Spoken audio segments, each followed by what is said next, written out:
Okay, students, good afternoon. Hope that you are doing well, and welcome back again to these virtual classes.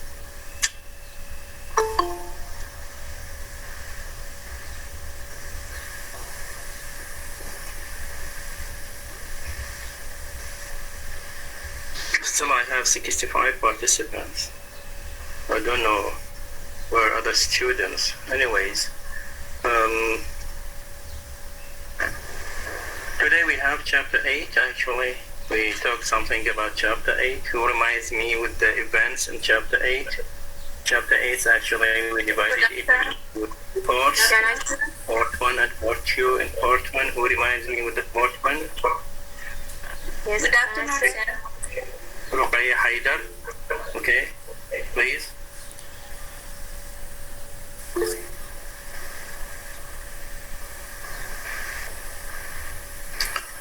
Okay. Marwa Salam. Marwa Salam. Yes, sir. Okay. Please give me a summary for the first part. I mean part 1 in chapter 8. Yes. Good afternoon. Yes, chapter 8 speak about Francis gives birth to Harton, and but Francis dies week later because she had been suffering from the conception. Nelly is accepted to take complete control of the newborn, and Henley is changed after the death of his wife, and then forced all the servants to Nelly and Joseph away, and he began to treat Heathcliff more cruelly, and Heathcliff delighted in Henley's downfall. After that, Catherine begins to adopt double characters, behaving one way with the Heathcliff and another way with the... Okay, thank you, Marwa, thank you. Okay, what else? What else? Ali Abdel Jawad.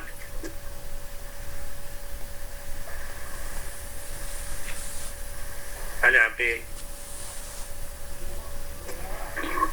Can I, sir? Abdel, absent presence. Don't know. Yes, In'am Abdel Zahra. Yes, In'am. Good afternoon, sir. I am Good afternoon. Ruqayya Haidar. Yes, sir. Ruqayya Haidar. Okay, Yeah. Ruqayya. Yes, I called your name. Yes. Yeah.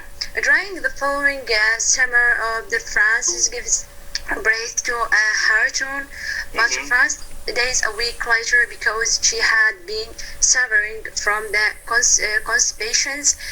Neely is expected to take complete control of the newborn. Henley is distraught over the death of his wife and become a triangle plowing ill the servant, but Neely and Joseph away. He also began to treat Heathcliff more cruelly, and Heathcliff delights in Henley doubtful. Catherine began to adopt a double character, behaving one way with Heathcliff. Okay, thank you, Ruqayya. Thank you so much. I think we talked about this event or about this sport. Actually, the first part of chapter 8, we have the birth of a new character who is Hurton, and his name is Hurton, or given a name of Hurton. And after a while, his mother was or died because of the disease or the conceptions or etc. And actually, the dramatic significance the narrative significance of the death of Francis has a great has a great effect upon Hindley. Hindley became more tyrant. Okay, why? Because he cursed the man, he cursed even the child, his child. Okay, Hunter. Why? Because he thought that the death of Francis because of that child. That's why he cursed him. Okay, and he wished that this born baby or this little baby will not come at all. So another thing is that he became very tyrant, especially with the people around him, and he becomes also very brutal. Brutal brutal وحشي towards Heathcliff. So as I told you that Hindley actually now is leading for the self-destruction. Self-destruction, okay? And in this way, Heathcliff is enjoying or is pleased. Why? Because he is seeing Hindley in a self-destruction, or he is seeing him as a distracted man, okay? And this is actually let us say part of his revenge or part of his wishes. Anyways, so another thing is that, or another important aspect of chapter 8 is that Cathy's rude remark to Heathcliff. I mean, Catherine became very rude. You know that her relationship with Heathcliff, okay? And they were enjoying the nature, enjoying the life together, and they promised them, okay, they promised each other to stay together. We have a turning point, or we have, we called it a station, we called it phase, okay, when Catherine became very rude towards her playmate, towards Heathcliff, okay. Who can narrate the what had happened between them, between Catherine and Heathcliff? Yes, Zahra Rada Sahib. Zahra.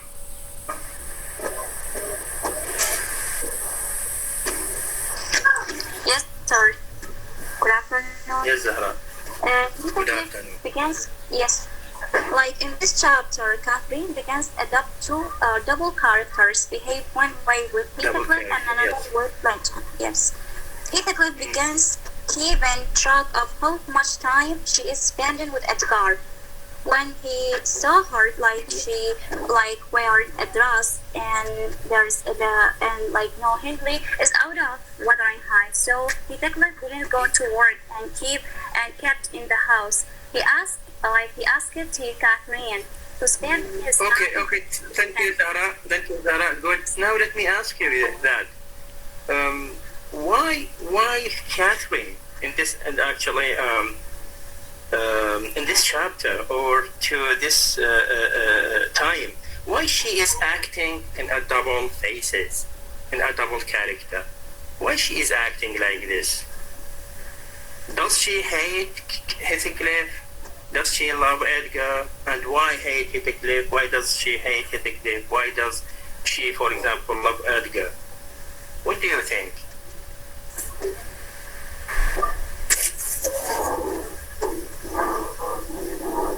Yes, Bayader? Yes, good afternoon, sir. Good afternoon. Yeah. Sir, I think Catherine behaved like this because he wanted two things. The first thing was culture, and the second thing was nature.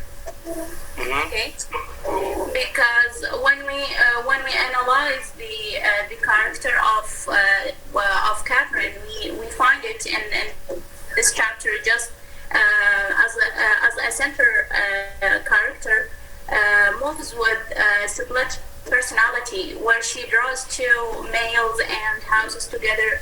She is in between with her heart and mind. So her heart wants Heathcliff, and her mind wants Edgar. That determined her relation with the two males, Heathcliff and Edgar. She became almost mad and showed a split personality as the social range. Okay, good. Thank you so much. Thank you. Tuqa Sattar? Tuqa? Yes. Good evening or good afternoon. Good afternoon. So what I think is, Catherine actually tried to show the conflict in her, like inside of her, or the dilemma that she's living.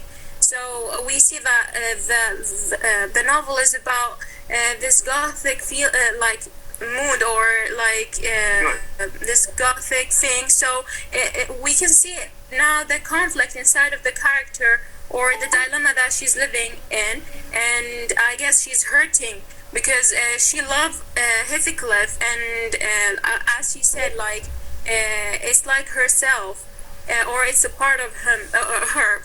Heathcliff, I mean, a part of her. So yeah, and Edgar is like the loves that she wanted. She wanted, like she wanted this place in society. So it's kind of good point. You raise a good point that the conflict inside Catherine now from this chapter, or maybe from the previous chapter, and you know why, okay? And this is actually the main core of my question. That okay, we talked about it, and I will remind you once again. So now the conflict, okay, started in her character, and this conflict can be described as a gothic element. Why? Because she has to choose either her heart or her mind. Either she has to choose either Edgar or Heathcliff. Okay, she must choose between nature and civilization. Okay, she has to choose between cultivation, okay, and wild or savage nature.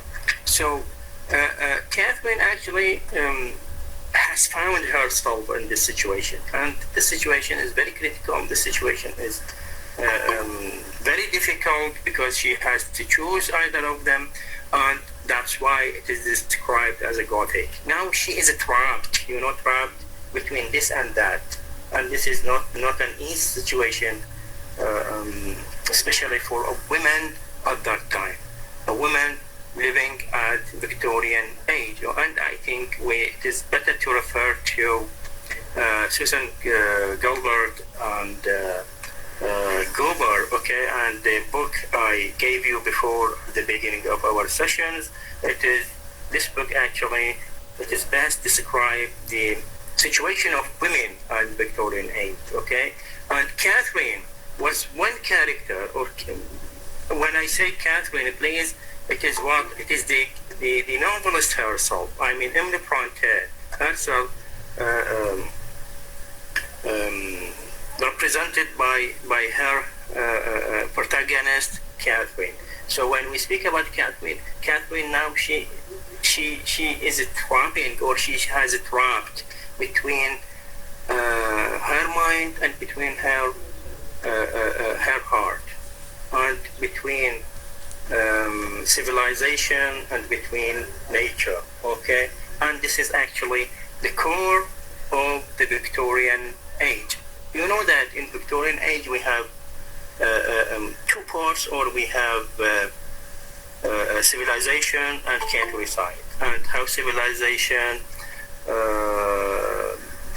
took a place of the fields.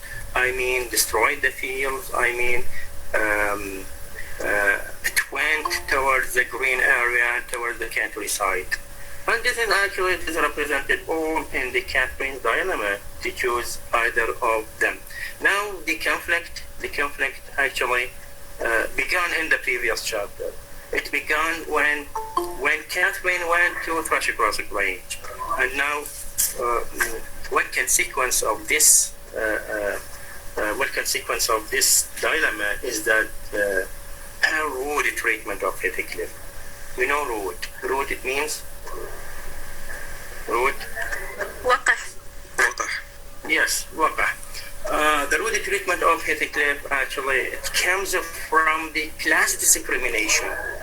We also talked about the class discrimination at the Victorian age, and because of those classes, because of that discrimination according to the race, according to their education, according to the money, etc.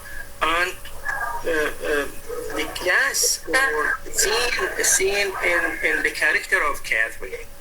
As I told you, she has to choose between classes. Okay, she has to choose either to be degraded with Heathcliff or to be like a princess. Okay, with Edgar. That's why she has a big dilemma. She has a great, and this dilemma, I mean, Catherine's dilemma is described as a sublime dilemma. You know, sublime means عظيم, okay? So it has a sublime dilemma to choose either of them. It is not an easy for a woman, for, you know, that women at that time, okay? She must find her identity, okay? Now, Catherine wants to find her identity. So her identity, she's in a big dilemma, because her identity with her heart, or her identity with her mind, her identity with Heathcliff, or her identity with Edgar. So she has to choose either of them. As I told you, that this began with the bad treatment, with the rude treatment of Heathcliff. But does she really want to hurt him? What do you think? Does she really treat him bad? Okay, I mean, by her heart, by her will, or what is the matter?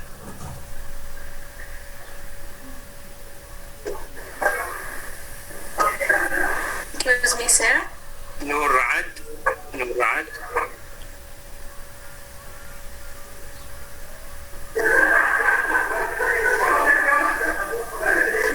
Yes, Nur.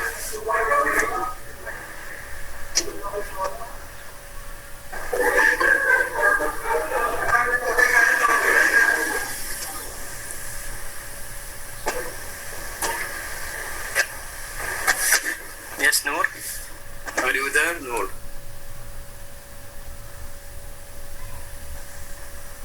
Okay, anyway. Ahmed Talib? Yes, sir. Good afternoon. Good afternoon.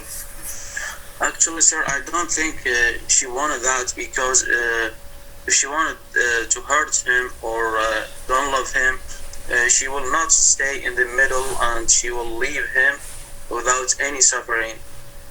That's right. Okay. But here, we should be sure she loved him, but he is not good for her. Okay. Yes, what else? And this is the first time we really see Kathy behaving badly, showing that her temper makes a gentle and represented life led by Edgar Linton. So she stay in suffering between the two sides. Okay. As you say, her mind and her will. Okay, thank you so much. Actually, Heathcliff is noticing that the change within Catherine. She is aware of that, and he told her that, look on the calendar on the wall, look to that crosses.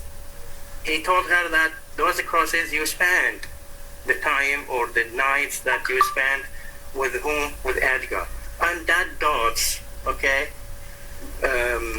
you spent, it means that Catherine spent with Heathcliff. Now he is counting the days, he is counting the time. So he's aware of that. Since that they were at Fresh Crossing Range at the first time, he was aware of that change. He was aware of the civilization. He was aware of that Catherine will go, that Catherine will depart him, okay? Once again, Catherine accuses him that, okay, so what? This is a foolish act to count the days. He told her that only to show that I do take notice. I mean, he is aware of that, okay? Now, she told him that, and should I always be sitting with you? Look, should I always be sitting with you? Should I always be with you? What good do I get? What is the benefit of getting of sitting with you? Look to the change. Look to the way that she is treating him. What do you take? What do you talk about? What do you talk about? It is ridiculous. What do you talk about? You talk nothing. You are. You might be dumb, okay, or a baby for anything you say to amuse me, or for anything you do either. He said, "You never told me before that, Catherine, that I talked little, that I dislike my company." Okay? Heathcliff said, Look to the description. Look to the description is given by the novelist. You know that many critics that they were actually also in dilemma. They got astonished that how a woman did not marry and how a woman did not have any relationship in her life can describe this or can describe that feelings, can describe that way of the relationship between Catherine and the love between Catherine and Heathcliff. Okay, of course this is an unanswered question. Okay, how did she come out? How did she describe those feelings? Okay, without any experience. She continues that. Actually, now she is comparing between Edgar and Heathcliff. Okay, and the comparison is given by whom? By Nelladine, when she told us that doubtless Catherine remarked a difference between her friends as one came in and the other went out. You know that she was waiting. Catherine, she was waiting for Edgar to come. Now Heathcliff withdraws from the Catherine's place, and Edgar actually comes. Now she is comparing the difference between them. The contrast resembles what you see in exchanging bleak hilly, bleak hilly of cool country for a beautiful fertile valley. Now we have two contrastive description: bleak hilly cool country and a beautiful fertile valley. With whom those two descriptions go? To whom these two descriptions? Bleak hilly cool, cool. Okay? And beautiful fertile valley. Beautiful, beautiful, fertile. معناها شنو fertile؟ خصب. Valley. Okay, وادي خصب. Now, with whom these two descriptions go? To whom?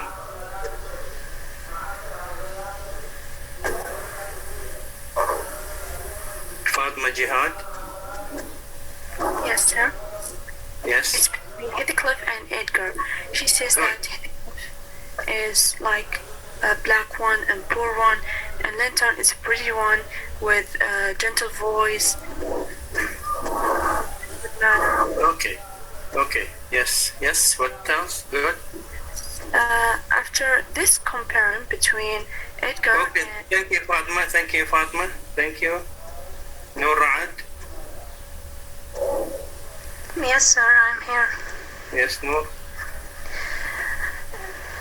Yes, the other characters, including the Linton and to an extent Catherine, fell upper class, themselves private conflict in this.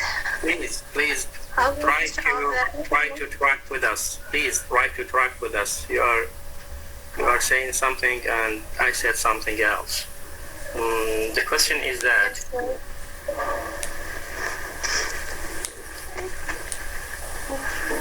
I don't know. I forget my question. Sorry. Yes, who reminds me with the question? Hint Hamid. Yes, Hint. Okay, sir. Yes, sir. She heard Heathcliff failing by combining his darkness and darkness, Edgar and Isabella fire explosions and clean clothes. The boy had become more and more neglected in her absence and was cruelly put in his place by Hindley and especially by Catherine Blanche. Okay. Yes, what else? Ruqayya Haidar. Yes, Ruqayya. Yeah.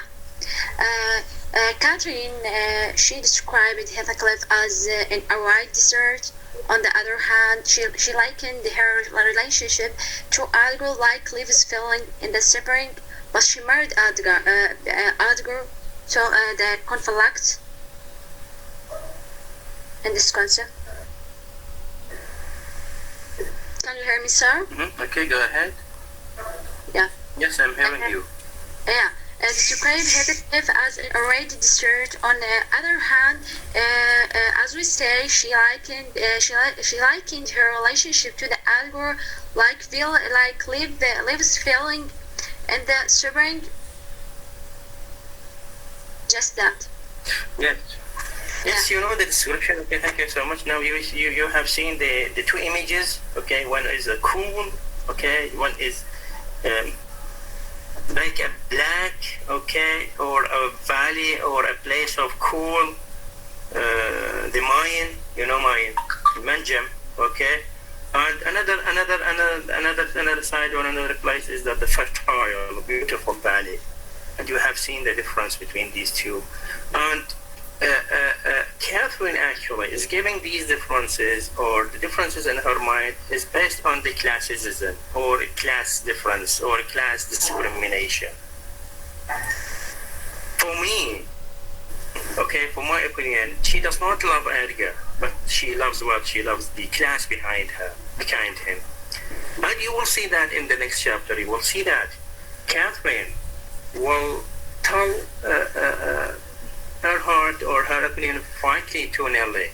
She will tell her that I love Edgar only because he is handsome, only because he has money, only because he is respected man, okay?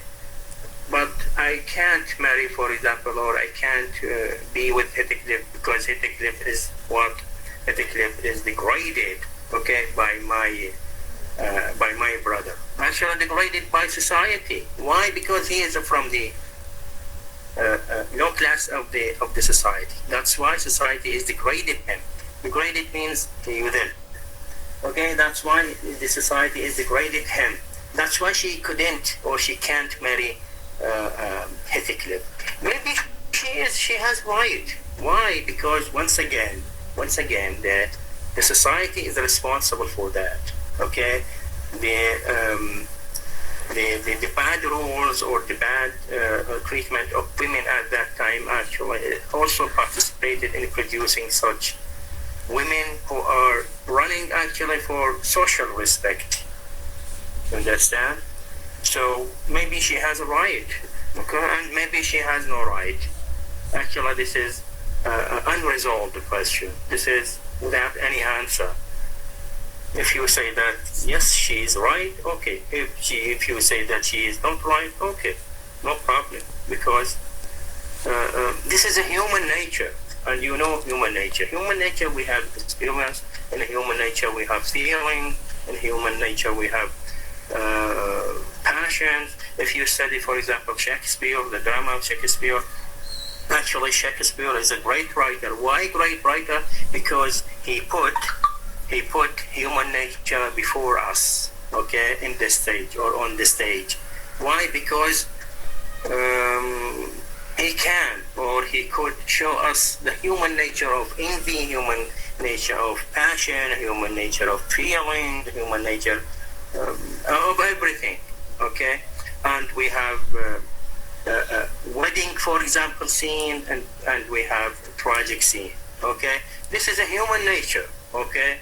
And you will see in the next chapter also, Heathcliff will behave on a human nature, okay, when he pick up Hareton from falling down. So, why she was why Emily Bronte is a great novelist? Because she is able to introduce, to present real human nature, okay? If nothing exaggerated, simply nothing exaggerated. Do we have something exaggerated? You know, exaggerated. Mubalagh bi? Okay, let me ask you. Do we have any situation that has exaggeration or it has exaggerated?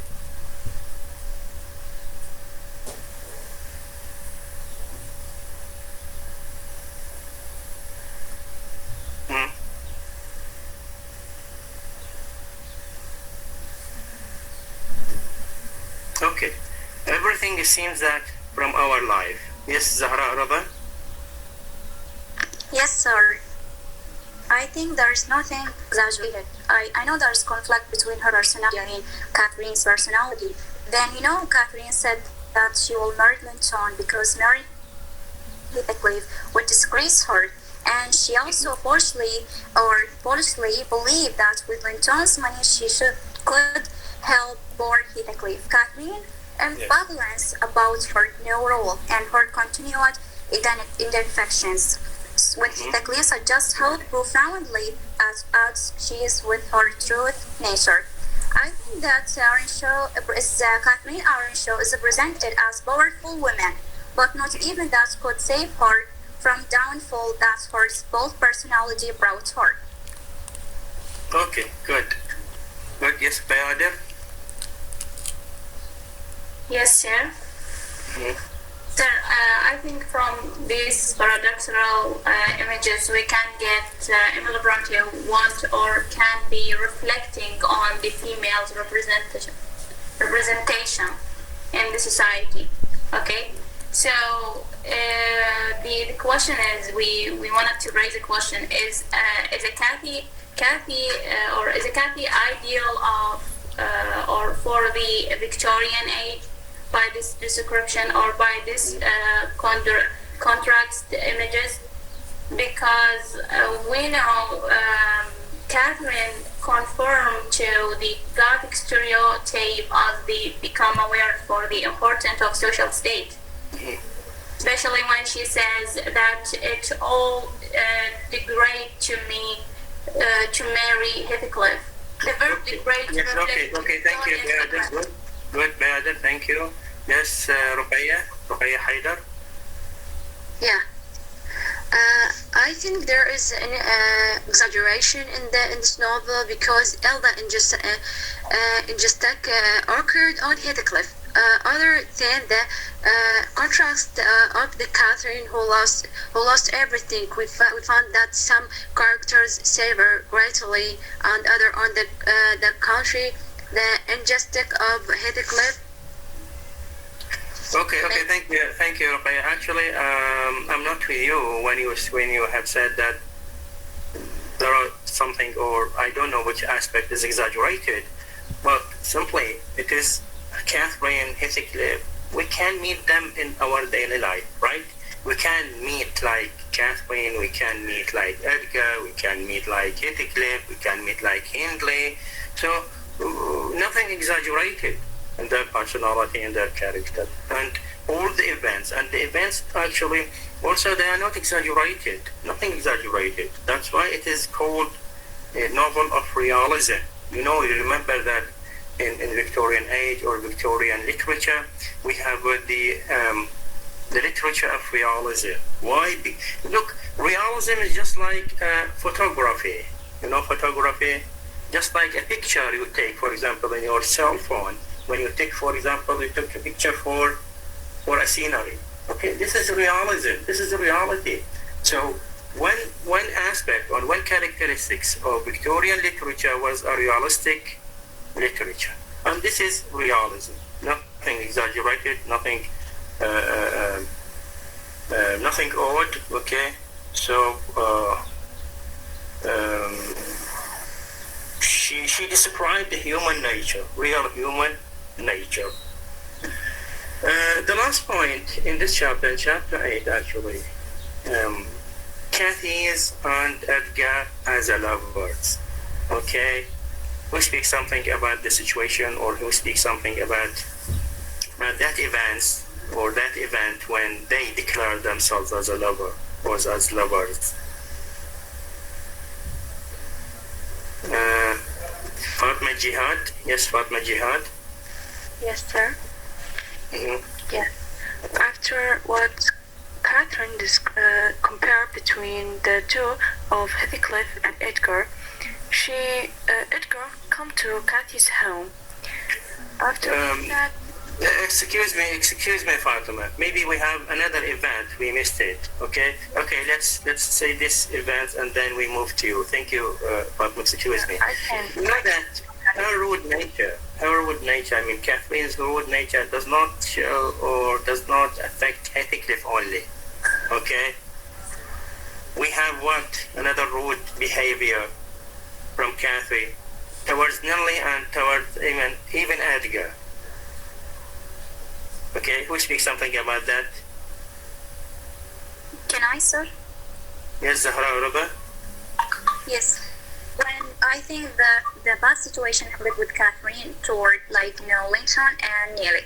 When Linton came to Wuthering Heights, Kathy notes the difference between her friend when they are come in the same room. Kathy asked, "What were you doing there?" Neely said, "I do my job, miss." She didn't want to leave the room because Mr. Hindley told her that she would never leave Catherine during Edgar Linton's private visit home. Catherine whispered in Neely's ears, "Get out of room. Don't know that if a guest come to the room, the servants don't start cleaning it." But she refused and continues her work. Team. And Kathy bent her in her arms that made her cry out from the sorbety from the pain, or pain. So Neely said to her, "Oh, miss, this is so bad. You have no right to do this to me, and I will not be silent about this injustice." Her ears reddened in the anger. Kathy told her that she a false creature. So Neely showed the pinch to Linton. Okay, Zara, thank you. Actually, Catherine also, she shows her brutality, her rudeness to Nellie when she slapped her because Nellie refused to go out of the room. Yes. Okay, and another situation is that even Catherine slapped Edgar. Okay, she slapped him because he supported Nellie, because he supported Hareton. Look to her character. Look to the way she is treating others. It is a hysterical, hysterical and hysteria. صارت be a hysteria. Of course we will forgive him. We will forgive her. Why? Because she is trapped. Just like a woman in the attic. Hysterical woman in the attic described by Susan and Gober. Okay? She has a hysterical soul to choose this, to choose that, to insult this, to insult that. That's why now she is reflecting her inner conflict for the people around her. And the first one is Heathcliff, and then Nellie, and then Hareton, and then Edgar. Even Edgar has been slapped by her. Yes, Ruqayya Haidar?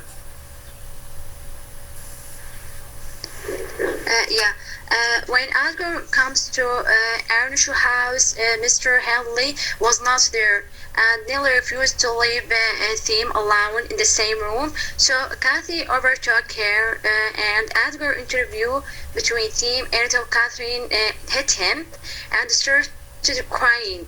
Then their relationship turned from the friendship to love. Yes. Now, Catherine, after slapping Edgar told her that I will never come here again and again. What was her answer when he wanted to go out? Can I, sir? What was Kathy's answer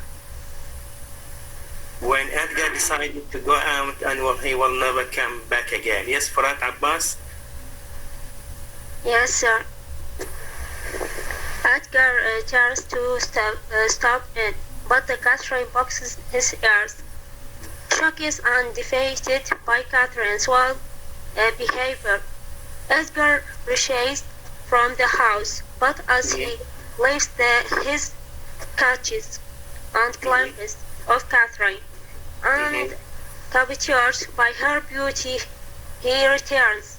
Now leaves Catherine and Edgar only. When she does later enter to warn them that Hindley he comes here, dark, drink and angry as usual. She has the sense that they have prophesied their love for each other. Mhm. Yes, after the accident, actually, after the punishment or the slap that Edgar received from Catherine, he decided not to come at all. He decided not even to speak with Catherine. He said that you have made me afraid or ashamed of you. I will not come here again. Her eyes began, Catherine's eyes began to glisten and her lips to twinkle, okay? And she told him that I will cry. Look to the line. I did not, she cried, recovering her speech. I did nothing deliberately. Well, go. If you please. If you want to go, okay, go. Get away. And now I will cry. I will cry myself sick. She will cry and she will cry herself sick. Look to her senses. Look to the sensitivity of Catherine, of her character. If you go, okay, go. But I will cry and cry on.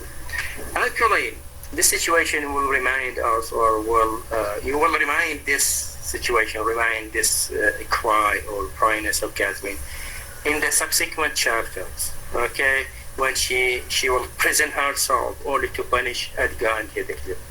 Now to punish Edgar, okay, she will punish him if he goes. She will punish herself, okay? She will cry and until she will become ill. Look to her character, Catherine's character. She is very fragile. Although she is savage, although she is a wild girl, okay, and she is living in nature or something like that, but she still has a sense. She is very fragile. يعني very sensitive character. Of course, Edgar will not tolerate this. He came back immediately to her, and then they declared their love. Okay, now Fatma Jihad, can you speak something about Kathy and Edgar relationship? Yes. Actually, I think Kathy don't like Edgar, like in love with him, but she used him to raise her society. But at least they declare their love to each other. Okay, after this accident. Yes, after this accident, Edgar was attempting to go, but he started watching her from the window and come back to her. And when Nelly come to them to tell them that Mr. Earnshaw is drunk, he told them that they are not friends anymore. They become a lover. Good. And when Lynn actually they love each other. They love each other, but they declare their love. Okay. Now they declare in this chapter, or at the end of this chapter, actually they declare their love. Yes, and thank you so much. This is actually the end of this chapter, chapter 8. Now let's move to chapter 9. Chapter 9.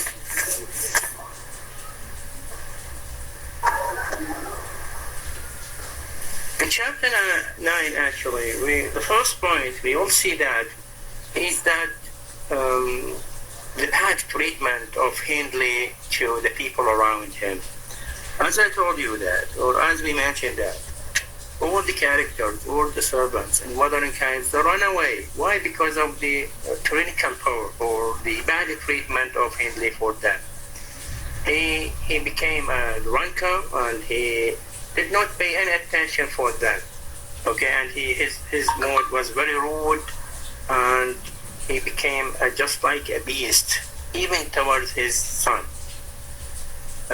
His son hurted. And the first point in chapter 9 is that the bad treatment of Hindley to his son. As I told you that he he treated, or he is treating Harrison with a brutality only because he thought that the born baby or the baby Horton responsible for killing or for the death of his wife Frances. And we had an accident actually.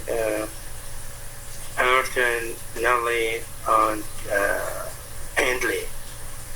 Will speak something about this accident in the beginning of chapter 9? Can I, sir? Yes. Yes. May I, sir?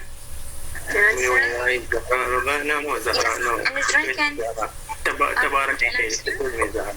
I'm sorry. Can I start? Yes, تبارك عقيل. Yes, sir. Yes, تبارك.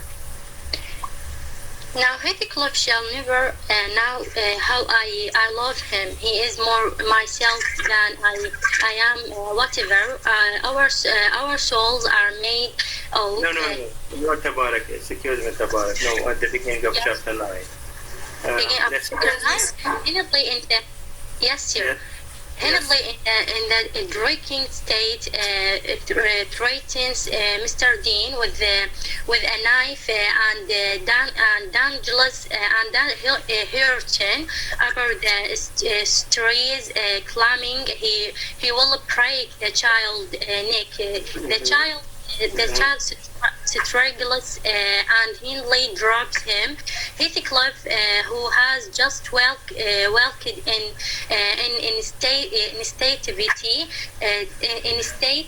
actively catch Hurton, but regrets missing an opportunity for revenge against Hindley by doing so. Later, Cathy asks Mr. Dean's advice about love and then confide her. Okay, thank you, Tabarak. Thank you so much. Yes. Thank you. Ahmed Talib. Yes, Ahmed Talib. Yes, sir. Ahmed Talib. Yes. All became enraging, drunk, and swearing, and killed Ellen in the act of trying to hide Harrington in cupboard for his safety.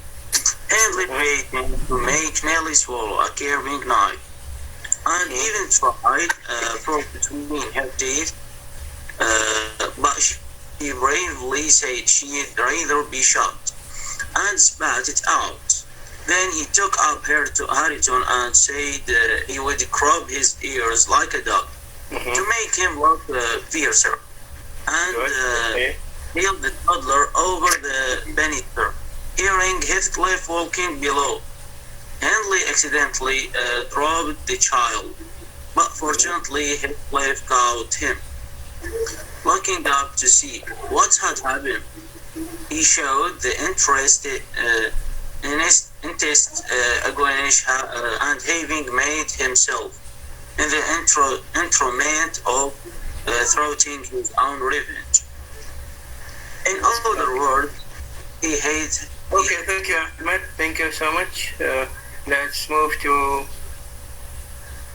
Marwa Salam. Yes, Marwa Salam.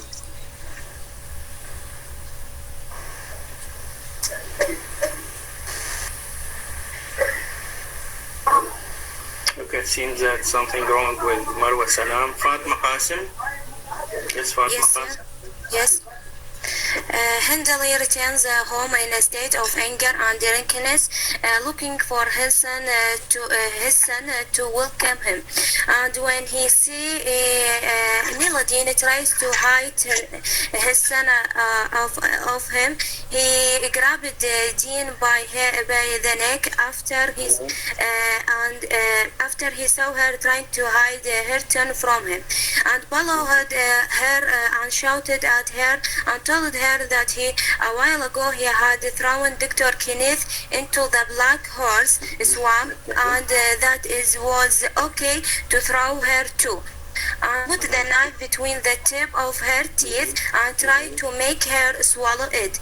But she didn't fear of it and spat it on him and told him that she doesn't like to be killed with the knife, but rather she prefers to be shot at her. as and told him it tastes and blessed it, and she will not accept it to swallowing it anyway. So he left her and went to her town, and he said that he deserved to have his flesh removed from his bone while he was alive, because he didn't welcome him and shouted whenever he saw him. Then he cut her tongue and told Neely to give him the Caesar to cut her tongue's hair. And the child. Yes, go ahead. Yes, the child then. And the child took more crying when Hindley carried him to the second floor. Sure. Yes. While he was on the stairs, he stopped to listen to a sound that came from the bottom of the house, and forget what he was crying in his arms. So the child jumped from between his father's arms and fell. But he was not hurt because Heathcliff arrived at the last moment to the bottom of the stairs and picked up the child. Thank you so much. And he looked up. Okay, Heathcliff is behaving as a human, right? When he picked him up, picked the Hareton up. Okay, he behaved in his nature. Okay. As a human, even when he already knew that Hindley was his enemy, okay, and even when he already knew that he must get revenge of Hindley, he could, for example, he couldn't pick up the child and let the child drop on the floor and die, okay, as a part of revenge. But here, Heathcliff actually is behaving according to humanity, according to his human nature, because he is a human. That's why he picked the child up. For the next lecture, actually, I'd like to concentrate on the Catherine's confession of her love, Catherine's confession of her secret for Nelly is very, very important. And then in the same chapter, after that, we have the climax. The climax is what is the Heathcliff's escaping from Wuthering Heights. Now we are picking up, we are climbing up just like a mountain. The climax. We have rising up and the climax, and then falling down. Okay, so now we are climbing. We are very near from the climax. Very near to the climax, and the climax is what is the Heathcliff escaping from Wuthering Heights. So I need you to focus upon this, upon each word is said by Catherine to Nelly, because it will put dots on your doubts. Okay, we already accuse her with the change. We already accuse Catherine with something bad, or you will see that whether she is bad, whether she is good, and also another Gothic situation we will find her. Okay, that now she is living in a Gothic situation.